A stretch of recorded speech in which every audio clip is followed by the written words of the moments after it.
Remain standing for prayer. I pledge allegiance to the flag of the United States of America and to the republic for which it stands, one nation, under God, indivisible, with liberty and justice for all. Dear Heavenly Father, we pray for your guidance tonight. We thank you for this night. We thank you for the opportunities that you blessed us with this evening and all around us. We pray for your forgiveness for the things that we fail to be thankful for and for the way we fail to give thanks for all that we do have.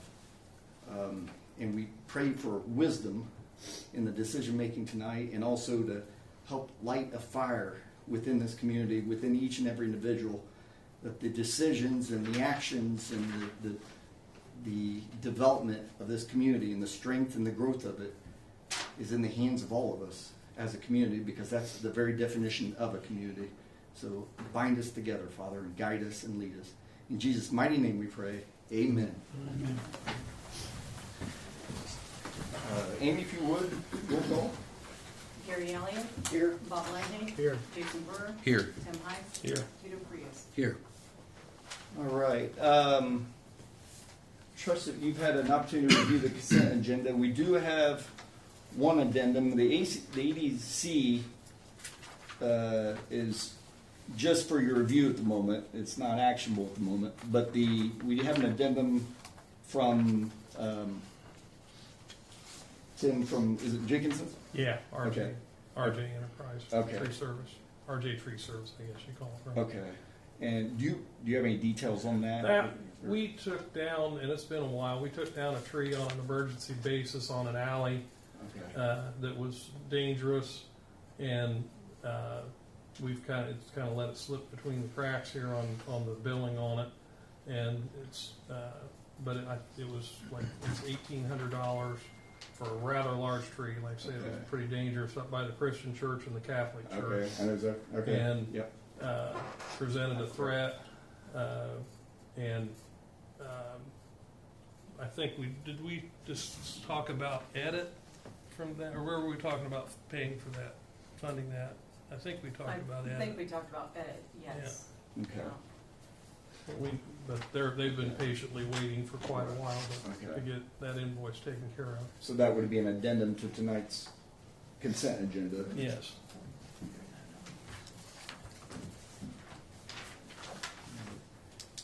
So with that stated, are there any questions or comments? And if not, I would entertain a motion with said addendum. I'll move we extend payment for a sum of $1,800 to RJ Tree Service for services provided. Wait, we're voting on the consent Wait, agenda? No, on the consent agenda. That's in addition to the consent agenda. I'm sorry. No, you're fine. I'll move we accept the consent. I'm a little lost. No, you're good. I'll move we accept the consent agenda as presented with the addendum for RJ Tree Service. How about that? That'll work. Do we have a first? Do we have a second? I'll second. All those in favor signify by saying aye. Aye. Those opposed, nay. Consent agenda approved as presented. We're fortunate to have a very special presenter tonight, Judge Wilcox. I will turn it over to you. You haven't been in my courtroom lately. You wouldn't say how special I am. Okay. It's been a while since I've been here to give you an update on how the court is doing.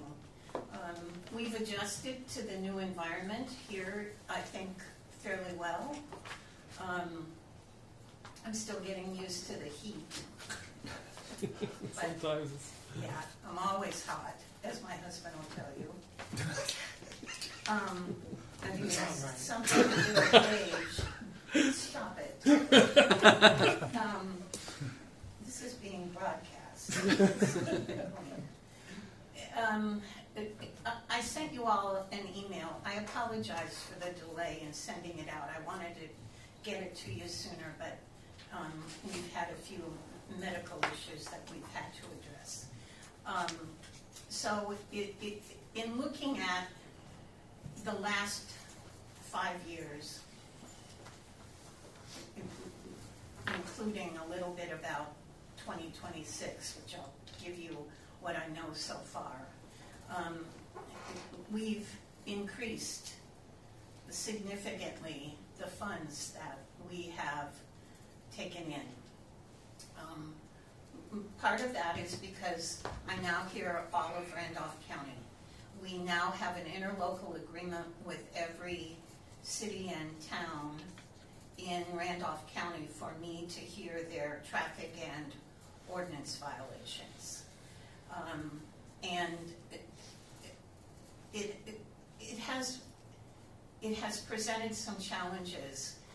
There's a tremendous amount, as Amy will tell you, from her perspective. The state requires a tremendous amount of paperwork.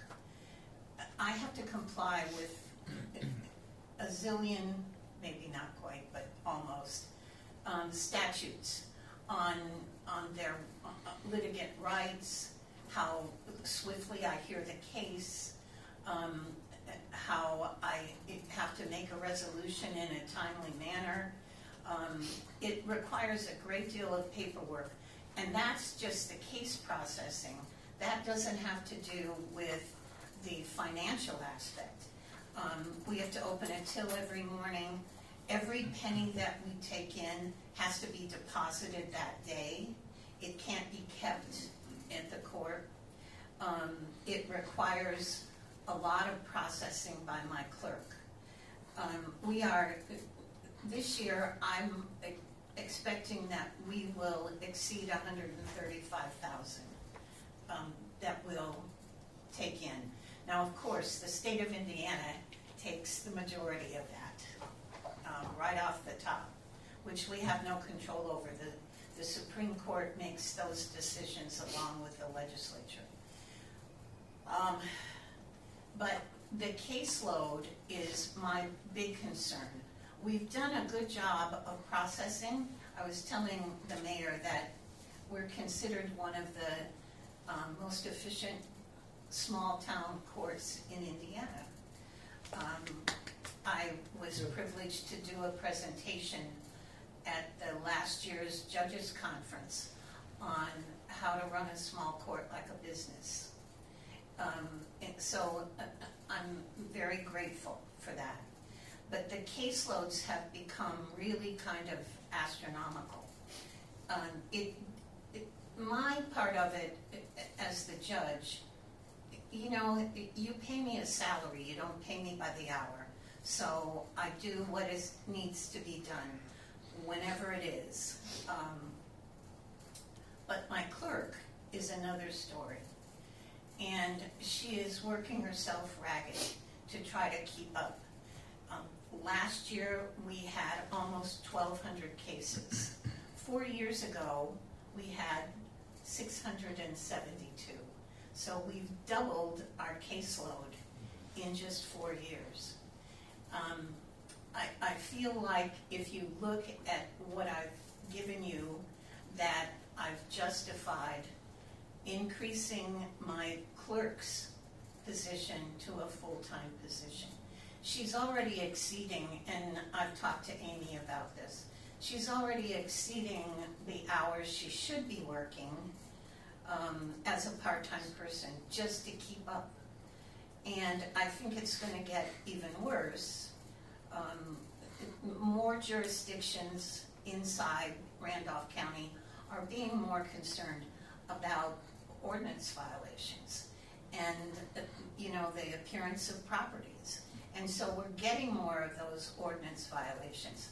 I see probably Mr. Cockrell almost as often as I see Mr. Daly, because Winchester is processing more and more ordinance violations.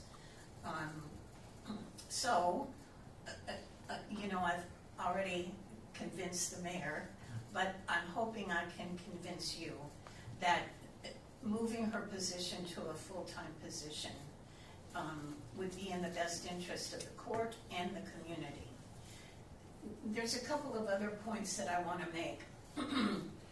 One of them, and I'll leave that to your decision on her position, But one of the other issues that I'd like to address, the Supreme Court is very concerned about the safety of judges.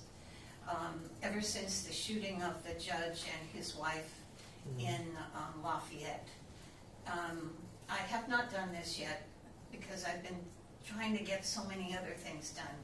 But they insist that I have a state highway patrolman come to my house and do a security assessment.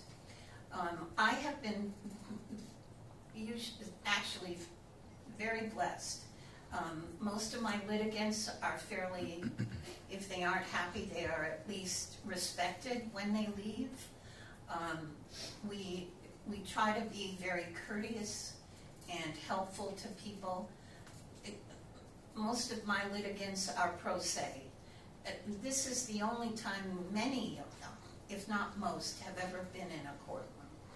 And so we try to bend over backwards to help them understand what the process is, what their rights are. We give them their rights in written form and have them sign it. And we have translated it with the help of Tito to even Creole now, so that we can give them their rights in whatever language. I think that's one of the reasons why we haven't had many incidents. I've had two. One was involving a gentleman who left some real threatening voicemails on the court line, not on my personal, but on the court line. And he was confused, thinking I was the Superior Court judge. Not that that made it okay, but, you know. And I had another young gentleman who thought it was appropriate to provide me with a Polaroid picture of his genitalia in my mailbox. Other than that, I have not had any other incidents, and I'm thankful for that. But I do understand the Supreme Court's concern. We now have locks on both of my office doors so that, all of this stuff is confidential. And when I'm here on the weekends, and I do come frequently on the weekends, I keep my door locked, so I'm feeling pretty safe about it. But I just thought I'd make you aware that it's a concern for many people. I'm sure it's all of your concerns sometimes. We live in a small town. People know where I live. It's not like, I live in, downtown Indianapolis. So we're cautious. But I do think that, and I owe a lot of this to Sophia, the clerk, that we treat people with a great deal of respect. And so even when they aren't happy about the outcome, they typically leave feeling like we have at least listened to their side of the story. And to tell you the truth, I think that's more important than whether they win or lose. Oftentimes they know they've been speeding. They know they ran the stop sign, but they want someone to listen to why and, how it happened. And we try to do that. And I think that at this point, she deserves that full-time position. I feel really comfortable. It's taken a while for us to kind of mesh together, but I think she's doing an excellent job. And she works really hard to keep the files and everything current, so that when someone calls, I'll give you an example. When Winchester Court closed, they had about 3,600 cases that had not been processed. All those cases went to the clerk's office in Winchester, Melinda Pete. They all had to be docketed in Superior Court. Well, Superior Court has had some processing issues. And so many of those people Still, are in limbo. yeah. They can't pay their ticket until it's docketed, and they can't get their license back if it's suspended until they pay their ticket. And so it's been a real long process. And Sophia gets those calls every day. You know, I got a ticket. I went to Winchester Court. I need to pay the ticket. So we've worked with the prosecutor's office to work on how we can resolve that for people, because if they want to pay the ticket and they want to drive with a valid driver's license, the least we can do is make it available for them to do that. So Sophia has worked diligently to try to come up with some avenues, along with Odyssey Help Desk in Indianapolis, on how we can do that. And I think it's going to help a lot of people. So anyway, I won't go on. I could, but I'm sitting on the wrong side to do that. Any questions? Anything you want to ask me? I do have a question. So if Sophia's full-time, will she be having new hours posted then? As far Yes. as when Well, she would be here? we just, those blue sheets that are handed out to people who get a ticket have the old hours on there. I just pulled the sheets to take a look at them and see if we can't do a sticker to change them to post the hours. Yeah. I have a question, but it's not for you because your report was very clear and concise and understandable. My only question is with Amy, as far as if we move Sophia to full-time, what do we need to do to proceed to make that all happen within the salary ordinance and everything? I'm assuming we'll have to amend the salary ordinance probably officially. Yes, do it? yeah, Okay. we would have to, because currently she is listed as Right. part-time But, clerical. I mean, if she's exceeding part-time hours, we have kind of a problem anyway we need to Yeah, address. So she's been towing the line. I would think that was, but that's all I'm really concerned about is that what we have to do to make that happen Yeah, I would assume it would take an amendment. Yeah. and where we're at and how that, the financial effect of that is, just so we know where we're at. But I think that's And just one last thing I'll add. My term is up next year, and I have to decide whether I'm going to run again. For the life of me, I can't find anyone who'll take the job.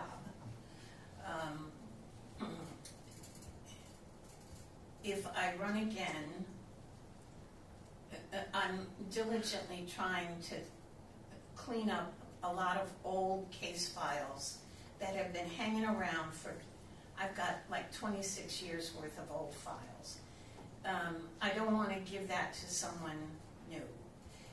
But I do think with Sophia full-time, if I don't run again, it would make someone's transition a whole lot easier. And I'm not saying that I'm not going to. I am a little ticked off that I have to drive to the Secretary of State's office in Indianapolis to file if I want to run again. But nonetheless, I'm considering it.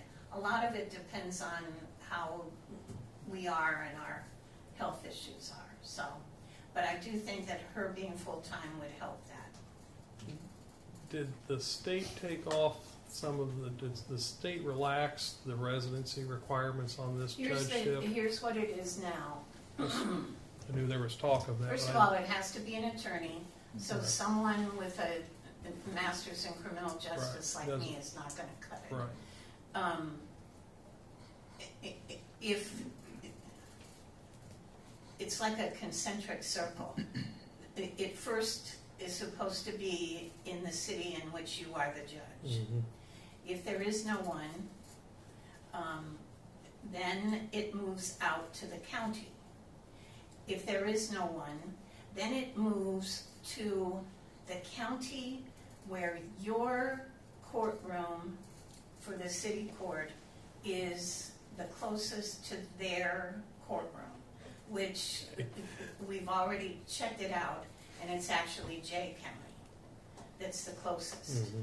If there is no one in Jay County who wants it, and I'm telling you that the city court judge in Jay County is not running again, and he can't find anyone. Can't find anyone, so you're pretty much included there, yeah. So, and so then you can add Delaware and you can add Wayne. Okay. And I don't know Yeah, I didn't know how that, I don't know how that would Yeah. impact. See, the problem that you have is, and it's the problem that Judge Fry had. Unless you're retired as an attorney and still have your bar license, you're not going to want the job. Right. Because for what it pays, it doesn't offset the fact that you have to recuse from all those cases where Right. you might have represented or you might in the future represent that person. right. And It takes away your business. yes, You, A you, big it, chunk. you're Your finished, income. you have no business. You Yeah. have no business, no Right. income. Absolutely. and unless you want to do this as, a part-time gig and,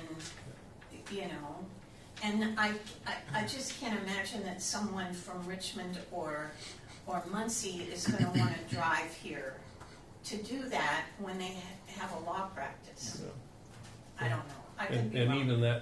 even that concentric circle thing gets interrupted by the fact that we're on the state line. Yeah. So we only get half of that circle. Exactly. Yeah. Yeah, because you can't. It can't be someone There's from nobody, Dark. can't be anybody from Ohio. No. So. No, it has to be, and you have to have the law license registered in Indiana, and you have to be a resident of Indiana. So, anyway, anything else before I shut up? Can you tell me? Yeah, is there a consensus that this would be a prudent route to go? Yeah. Just finding avenue for full-time? We Financially. could look and- at Yeah. doing the revision. Yep, yep. Okay. I thank you very much. Thank you. Sophia will thank you. I bet. Thank you very much. Thanks. All right. And it's not that I don't think you all are real interesting, but I'm gonna take this. We'll be safe. Thank you. Department reports. Amy, did you have anything you were? I had emailed, I think I emailed everyone, just kind of a brief update of Yes, what I was doing, you did last week. on Correct. some of the recent training, but beyond that, Okay, thank you. Council members, Tia, we'll start with you. Thank you. Just want to alert the public. I posted this on my Facebook, Councilman Facebook page, to beware of text scams. I myself have gotten scams from a number of sources, and interestingly, when I check in the area code, they're not area codes, they're country codes, some of them. So I've gotten some from, I don't know, Czechoslovakia and wherever, I don't know, just weird. With telling me that I have a driving infraction or something or a ticket to pay, and it looks very official, right? It looks like a court ordered document that I have to report and that they're going to suspend my license if I don't pay and blah blah blah. And there's a link where you can pay. So just it looks too official. So just need to be warned about this. And think the the Attorney General Todd Rokita, is that the name? Has warned Hoosiers to be aware of these. So don't click on any links. If that's an email, if there's a text or email that you did not ask for that is unsolicited, don't click on it. Don't provide any personal information. Definitely not your driver's license or your social security number.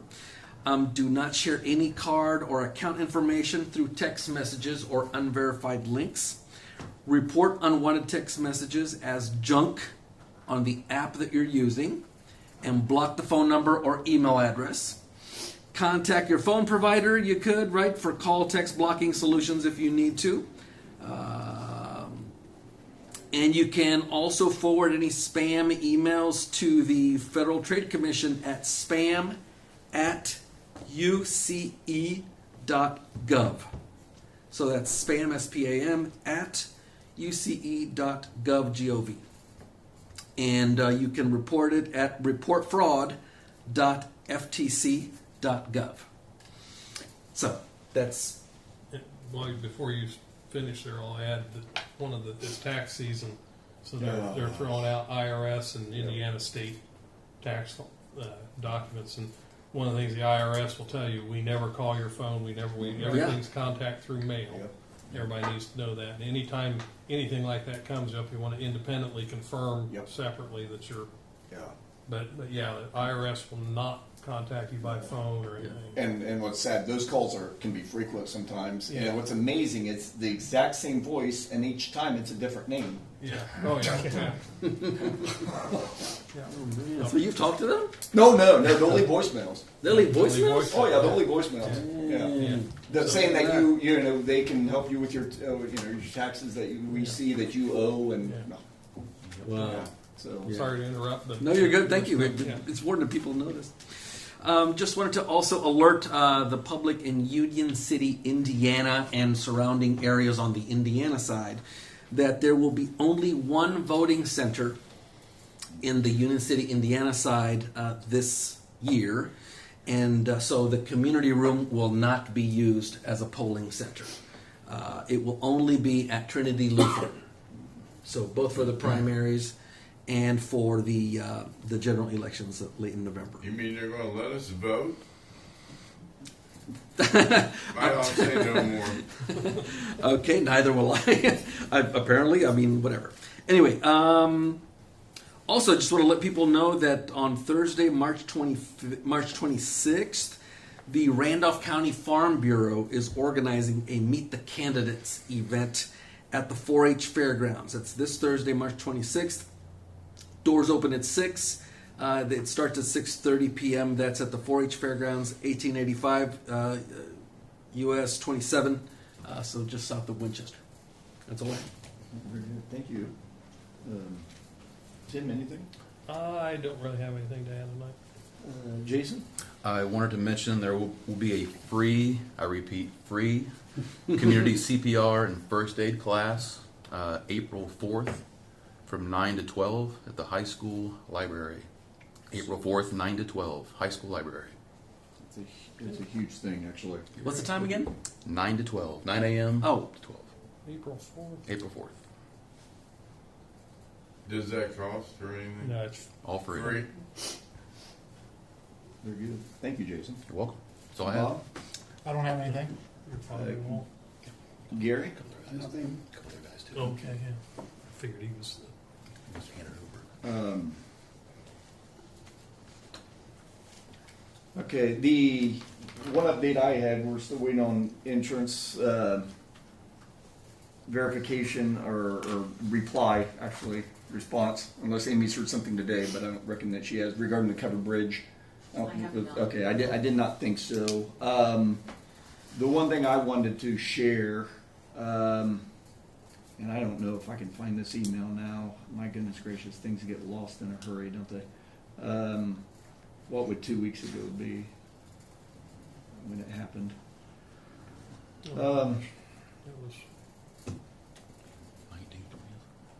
Well, my apologies. I thought I could find this in quick order, but I guess I was going to say their names, but I guess I'll just have to go on just a generalization. That the day after the covered bridge, or actually, it was not the day after. What am I saying? The day of the covered bridge The collapsed ninth. with the straight line wind. The 9th, The 9th. yeah. It was the 9th, so it would have been just a couple days after. So, so it was this is one thing I love with small communities, and it's one of the things I've seen that still gives me hope with towns like Union City, in the age we live in, and the muck that of a political environment that we live in, which I hate politics, and I hate parties. Yeah, did I say that loud? It's okay. You're feeling it. but we had 4 different entities reach out. I know, going on memory, one was All Brothers. They pledged donation of equipment and labor free. We had Mendenhall, and I can't remember the poor young man's first name, but Mendenhall's his last name. Sweet young man who pledged oak beams and free, and that he would do the cutting, all that. And then we had Um, the roofing, Goodhue reached out immediately and said, hey, you know, because they provided the roof in the first place. Provide the roof. Free. They provided the material, they installed it. And, oh, you're so sweet. Thank you. You're so much better than I am. Eric Mendenhall, thank you. Okay. I want to recognize these people because these people are what makes communities.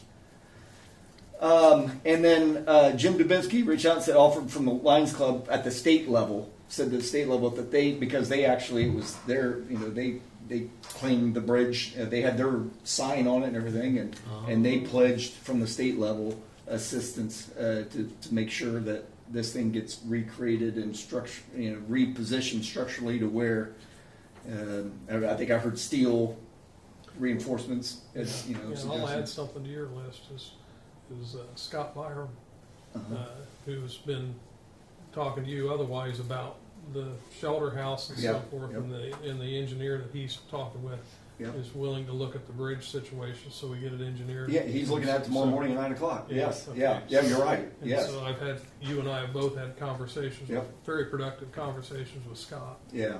So I say all that I appreciate them. That's just wonderful. I mean that's awesome. That's what a community does. That's the definition of community. So that really, again, it's one of those deals where you deal with so much negativity or so much crap, I guess, if you will. But it's nice when people rally together, you know, to make something happen. So I want to give a shout out to all them. And so with that being said, new business, revised handbook changes. I know, Amy, you said the revised out, but it's still not, the revision still needs revisions, correct? I was trying to rush through, and there were a couple things that stood out that were not worded quite right. So I went ahead and forwarded it to all of you to make sure, you know, you can help get some eyes on it too, and see if there's other things that were needing to be addressed. Okay. I know the one thing was in the new draft that I emailed to you just late this afternoon, it was page 16. I don't think they've got that correct, because they still in the center of it, they have days Instead listed of hours. in the one section instead of hours. They've got, you know, just below that, they've got it revised to show hours, but the other section is still showing days, and that's what part of the problem that was Okay, so getting to.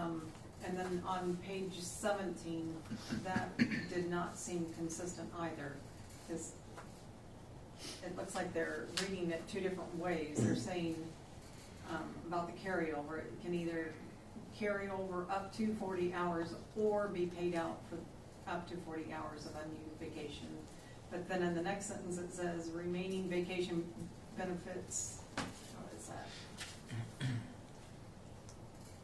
Beyond the 40 hours and the 40-hour rollover. So I'm not sure which way is it supposed to be.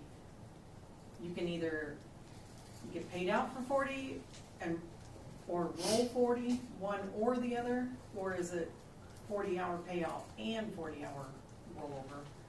Because it's worded both ways there, and I'm not sure. yeah, well, the proposal was 40-hour payout and roll over 40 hour. The question's going to be whether what the council wants to do on that too, quite frankly.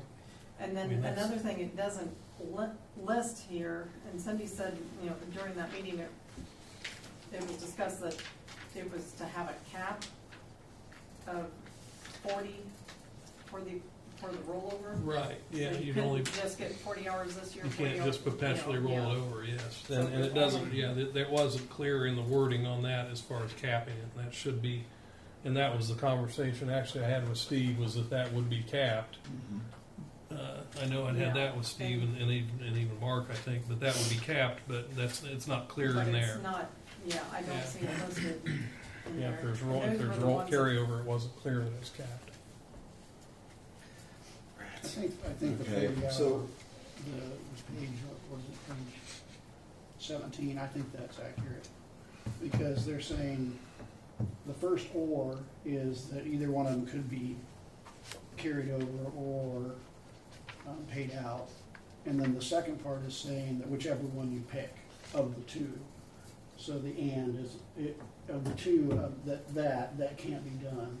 So whether you pick this and that other one, whichever, then that can't be done. So I think the logic is right there. That's just my opinion. Yeah, I mean, because I can see it both ways.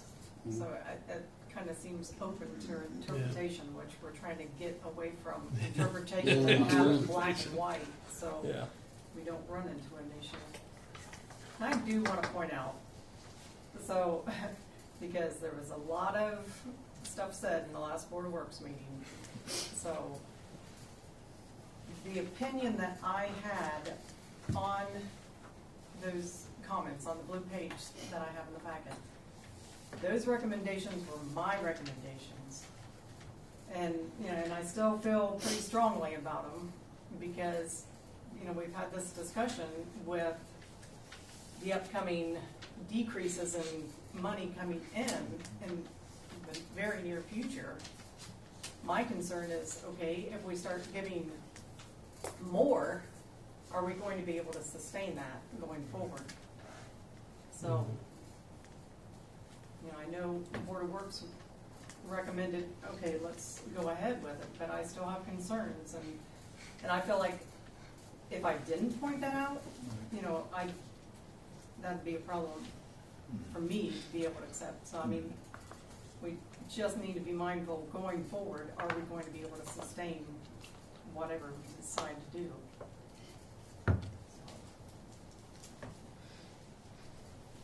Yeah. Are we running that close on money or what? Well, There's not a- this year. Yeah, what I'm referring to is, all the changes on the state level and the funding going forward, because there is a big restructuring of how we are going to be receiving funds. So, it's one of those things, if we go,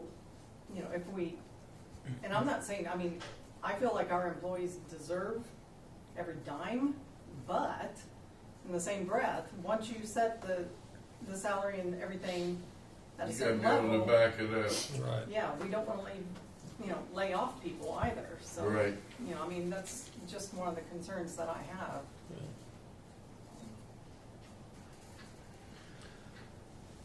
Well, and I'll share that, if anybody saw the Board of Works meeting, that the one point that we talked about and actually kind of agreed in work session was moving the vacation to an anniversary date. And after I did a fair amount of research with the clerk's office, found out how difficult that was going to be and time consuming, which time means money, and how consuming that was going to be. And that's where I took kind of a executive position on, if I use the term, maybe a little out of line, but at least my opinion that it needed to stay with the January 1 and let the managers manage and let them deal with that. Yeah. And so I kind of pushed that, but that was one of Amy's points, but I was adamant about that. And I'll also say that this all is up to us. This is ultimately, no matter what the Board of Works recommends, no matter what we say otherwise, this is us. So, I think we need to process that from that position. But we need to get it done, but we need to get it done right. Yeah, for sure. And I don't know, there's like that vacation time, that's a pretty good extension because it's potentially extending 80 hours of vacation time out. It's not, there's varying opinions about how costly that really is. It may not be terribly costly, but I think we need to encourage everybody to use their vacation in the timely fashion. Right. And so everybody take a look at that and we'll see what we can do and maybe get this thing wrapped up. As I say, can we make it a goal to a commitment to wrap this up? We need to By the wrap it next up council the next meeting? council meeting, yes. Because and you'll have 3 weeks to review and Oh, yeah, hopefully yeah. have final language that can be approved. And Yeah. one other thing that they did, and that was the other item they suggested, was that AI Yeah. wording you know, to be added into the AI is such a, I mean, it's revolving, or, you know, going, snowballing faster than we can even think about, but, so, I'm gonna decide, do we want to include that in the handbook as well? Who's pushing that?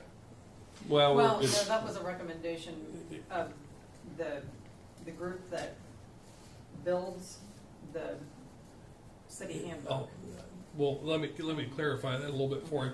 It's basically it's more of a cautioning to the city employee if they use AI to create documents, create content, that they need to inform the management that they've done that. It's not encouraging AI; it's cautioning a little bit about using it and not acknowledging it. And Tito actually did a good job creating a ordinance using that. But the first thing he specified in his email that that's what he did, and that really makes it easier by doing that. It was also easier because as I read through that ordinance that you had, it's pretty complete. It's just got some stuff that need to be personalized. And I thought, you complimented him on that, and I thought that it was pretty concise, but there's just some stuff that you're not getting, some detail stuff in there you just got to fix. You know that. You knew that creating it, you knew that with that product, obviously. But you also acknowledged from the very beginning that that's how it was, how you got it. I have no problem with that. I don't like it when somebody conceals it. The other thing with the guidance that that part would provide to the city employees is that if they're using AI to produce a work product, that confidential information or sensitive information from Union City would not be put into that, because that's all then available to everybody. So. Is this your phone? Yes. Okay.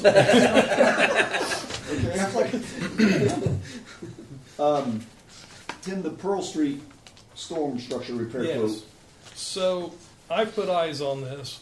This is this is a storm sewer that, for all practical purposes, we can say we inherited from Union City Body Company. It runs just north of it runs north or east and west, and then I think it goes south shortly past that. It's broken down in the lot, or behind where the part of the body company we tore down, the original brick part of the body company. It's behind that, pretty seriously broken down. The manhole structure is in bad shape, needs to be lined. That's what Structured Solutions quote is. And then there's some replacement of tile or of line that needs to be done that's beyond our ability to reach easily. Deeper than what we normally can work. Very unstable back there, and so that's why it was brought forward to the Board of Works, because it exceeds not the Board of Works, Council, because the Board of Works didn't have a meeting today for lack of quorum to make a recommendation, so that's why I'm bringing this forward to council to move this on. And one of the things I think is important about it is that there's a lot of media that has to have been washing out of this, and it's going somewhere. Yeah. And so it's an important, even though it's kind of a backwater spot, it's got the problem's going to happen someplace else. So it does carry water? Yeah, it's a stormwater line, and I believe it goes south. Goes actually probably. I haven't been able to map it exactly. It's not mapped. And that's another thing that we need to do as soon as we get it fixed, is then we need to map it. Which we'll do the map. I mean, we do the mapping on that, but get it on our GIS so it's on the radar. But I think that total, that's right, isn't it, Amy? $10,430. Yeah. So is this ADC thing for the same thing? No, that's That's a different thing altogether. This is just this one here that repair on the sewer. Right. Yeah.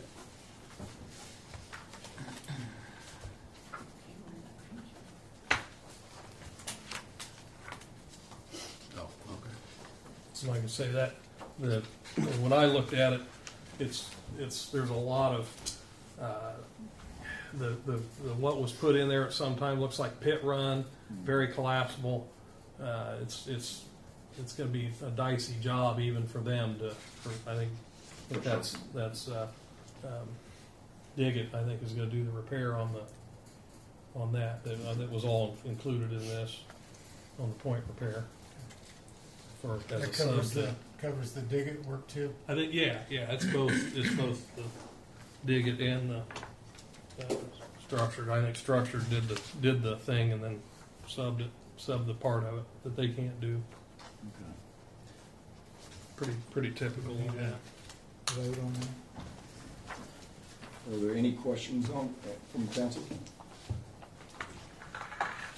If not, I would entertain a motion. I will move that we approve the quote from Structured Solutions LLC for the amount of $10,430 for a Pearl Street storm sewer repair. We have a first, and we have a second. I'll second. Amy, if you would, roll call vote. Gary Elliott, Yes. Bob Leahy. Yes. Jason Brewer, Yes. Tim Heiss, Yes. Tito Frias. Yes. I have one other thing, Chad. Yeah, go ahead. If we can throw it in here. Brad brought me, excuse me for my lack of voice here. Brad brought me a quote today from Ortman Drilling and Water Services to do the pitless conversions on well 18 and well 19. He's not asking for us necessarily to approve this tonight, Okay. but he wants to get this rolling because he wants to get this out of the way before we get further through our water project. Okay. But the cost of per each well is $9,200, Okay.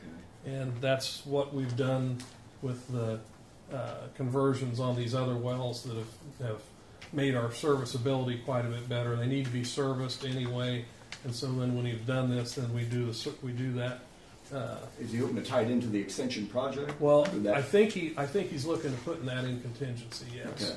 and that's part of the reason he wants to get it done. Okay. So, I think we can. I don't think we have to approve this tonight, and I'm the only one. I think I'm the only one that's got a piece of paper on it. So I don't think. Right. But I told him I'd bring it up. Heads up. Yeah, no, absolutely.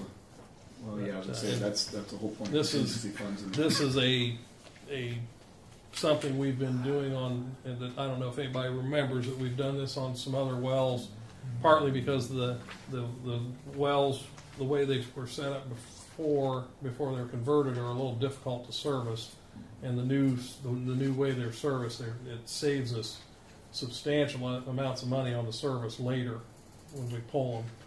Right. And now we got to put a building up around them. That's not terribly expensive, but this is the same one we've done to about 3.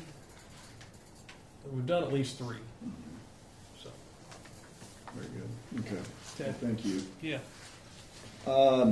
The next one is AFF. In case you're wondering, it's much in the vein of the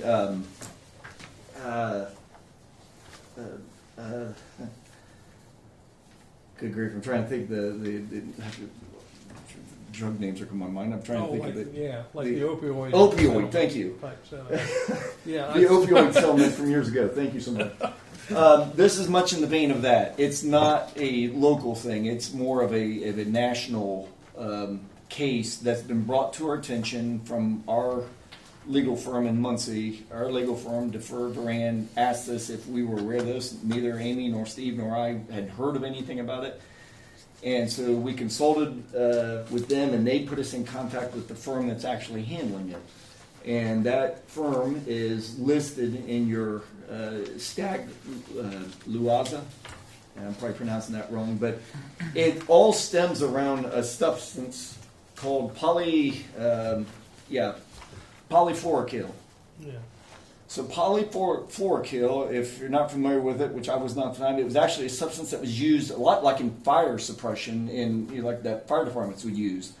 And it was a substance that, albeit effective for what it was designed to do, it also was proved hazardous over time. Would not break down very easily and would raise levels to unsafe levels in groundwater supplies. So it's been banned, and there's ongoing litigation now regarding a couple of the primary companies. There's actually multiple companies involved in this lawsuit. And this litigation, this legal firm represents multiple communities throughout the nation. And the ask is just like the opioid settlement. Do you want to enter in or not? And the truth of the matter is this could affect our wells. Now, not our drinking water. I can't stress this enough. The levels of this substance is not beyond levels approved by the Fed or state monitoring for our drinking water. Drinking water is fine. I can't state that enough. I don't want anybody running rampant. Oh, that's in our what? No. But our wells, it is a contaminant possibility for our wells. And the way to know that for sure is we have to actually monitor, we have to test our wells. And it would be $500 would be the initial test. And if we enter into this agreement, and you have the verbiage in front of you and the proposed resolution, it's one of those deals where we would not pay for the litigation. Here's how it would work. If the litigation proves, if there is indeed a case for our end and there would be money to be had, the litigation cost would come out of that settlement fee. If the settlement fee does not exceed the litigation fees, then it's waived. The excess is waived. So either way, We have nothing. we would not be paying anything out of pocket for litigation. The only thing we would be paying for as a city would be the test of the well. So, which as it should be. Is that 500 total or 500 per It well? would be 500 per well. Okay, So I figured it probably my was. recommendation was, if possible, if we could test 1 or 2 wells, at least to see at the beginning, What to the see feasibility what, of that is. yeah, to see if we have levels that are in excess, because they're talking levels of 2, even less than 2 on the chart they show.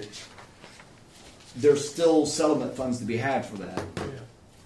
What they call the PFAS Yes, score. we have potential for 6-figure settlement funds out of that. Even 7 figure. And even 7. Yeah. 6 figures definitely reasonable. Yeah. How often do they test? Always Just be once or? probably just be a one-time test, I would assume. Yeah. For this would be a For one-time this. test. But But why there- do they think there's a risk for us? well, just because, well, for one thing, I know Steve mentioned that we've had facilities here, in fact, west of town, that have used this substance. Okay. And yeah, so I mean, it's been used enough that where there would be reason to investigate. Is that So for the phone? public, And Pat, Yeah. I'm so sorry. We That's need all to right, I'm limit sorry. comments and questions. That's all Sorry. right. No, I just want to know if it was the phone. Yes, It was- correct. You are correct. Sorry.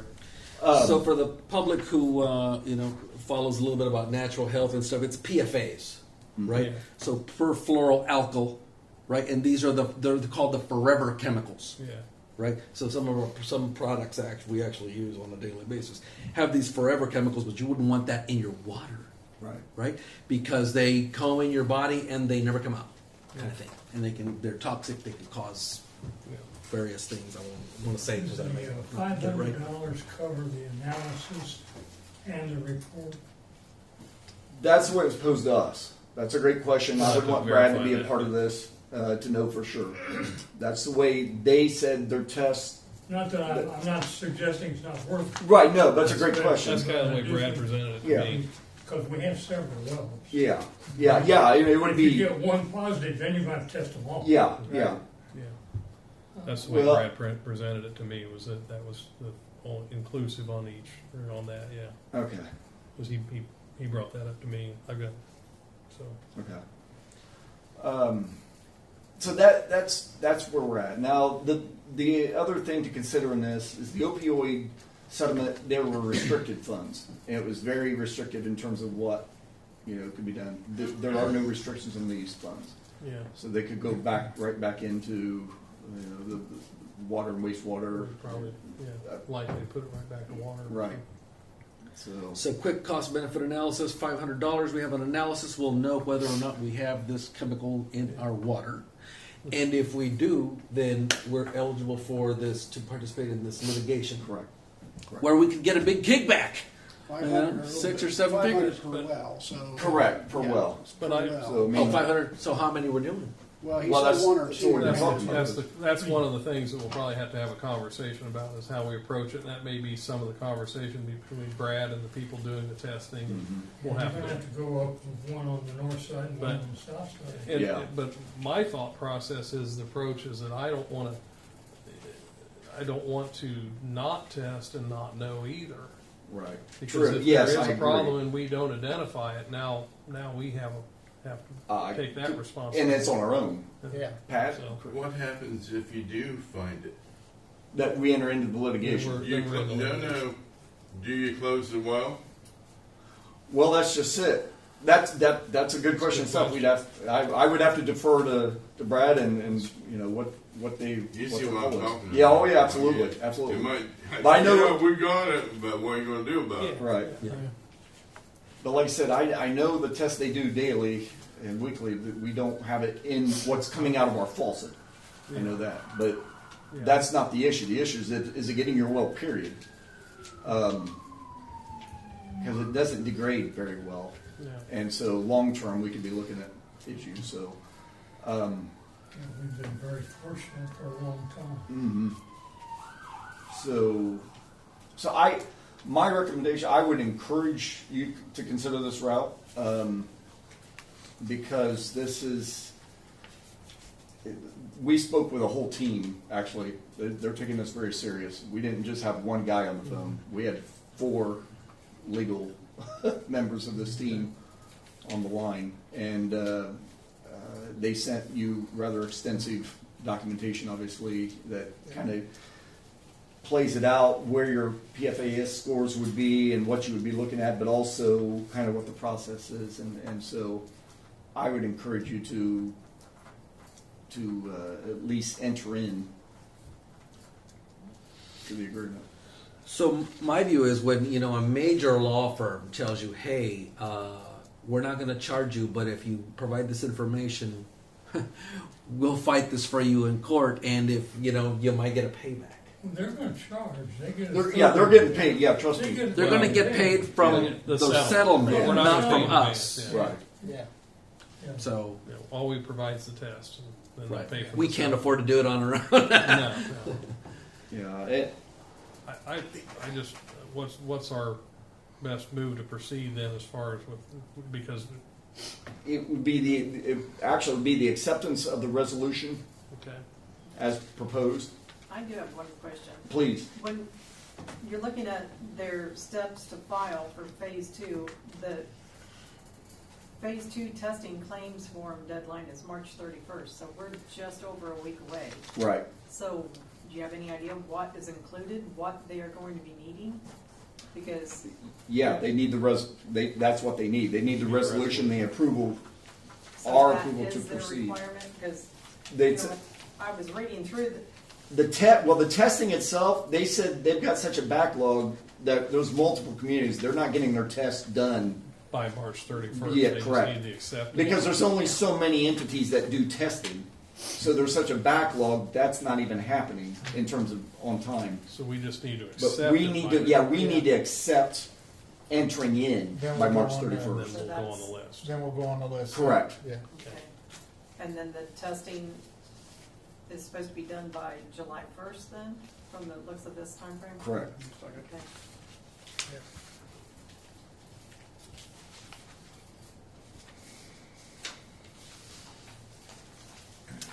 So I will move that we accept Resolution 2026 R02, a resolution of the City of Union City, Indiana, authorizing the execution of the legal services agreement related to the AFFF product liability litigation. We have a first, we have a second. I will second. Amy, if you would, roll call vote. Gary Elliott, Yes. Bob Leahy, Yes. Jason Brewer, Yes. Tim Heiss. Yes. Gino Frias. Yes. And just for the sake of transparency, I trust that you guys would be good with having, for our point of contacts, the water department being Brad, and then for business matters, town Tim, how'd you like to, because Steve's not here at the moment, would you like for Steve or yourself? I mean, it doesn't matter. I can take. You'd be good with? I'm good with that. Okay. And Brad and I are Yeah, I was gonna say, you guys talk all the time, so. talk all the time. So then we will put your guys' names on those as the designees, and that will streamline communication then too. Okay. So, okay. Well, thank you. Any visitors wishing to stand and address the board? I have two questions. Number one, I wanted to add to Tito's warning about the scams. I've received either 2 or 3 Publishers Clearinghouse. Oh, good grief, I didn't know they were still around. They're telling me that I've just won this huge amount of money. And the funny part about it is, they're like Zoom calls. Anyway, it's a video call. Oh, my. Oh, and it's weird, but anyway. Maybe you really did this win. Is, this is the new ring. You might be worth. Yeah, I could be worth $1 million. Dad. You gotta wait for them to come to ring your door. My other question was, I know that you put the buildings at 213, 215 up for sale. Do we have any interest yet? I've not heard anything from Paul. We didn't have our last redevelopment meeting, so that's where we would look at any proposals that we've received. I heard Paul, the way I understand it, they would reach out to us once they receive a proposal. So they haven't. And I have, I know they had some interest, some right. lookers, but I don't know if they've had any proposals. I haven't had, heard we anything haven't about received an actual proposals either. proposal, and then that, Just in stuff I hear. But. yeah. So That, I mean, that'd be a big deal. yeah, certainly. So because I think they're actually required once they receive, aren't they? If they receive an offer, Oh, yeah. they're required to submit it to Yeah. the So yeah, not as of yet, but it's still they still have a listen. So well, the next. Yeah, go ahead, Pat. I didn't want to interrupt him. I will say that building down here that Todd Landis did, fantastic. He did a good job. We'll be glad we got him in Union City. I could not agree more. And the other thing is, you better get an engineer for that covered bridge, because Well, if that's- somebody would have been in there, Yep. you talk about a lawsuit. It probably would have been me, Pat, because I've been to that bridge probably more than anybody. That Monday on April 13th at 1:45, and the next economic redevelopment meeting will be Wednesday, April 15th at 6. I would hereby entertain a motion for adjournment. So moved. We have a first, we have a second. I'll second. All those in favor signify by saying aye. Aye.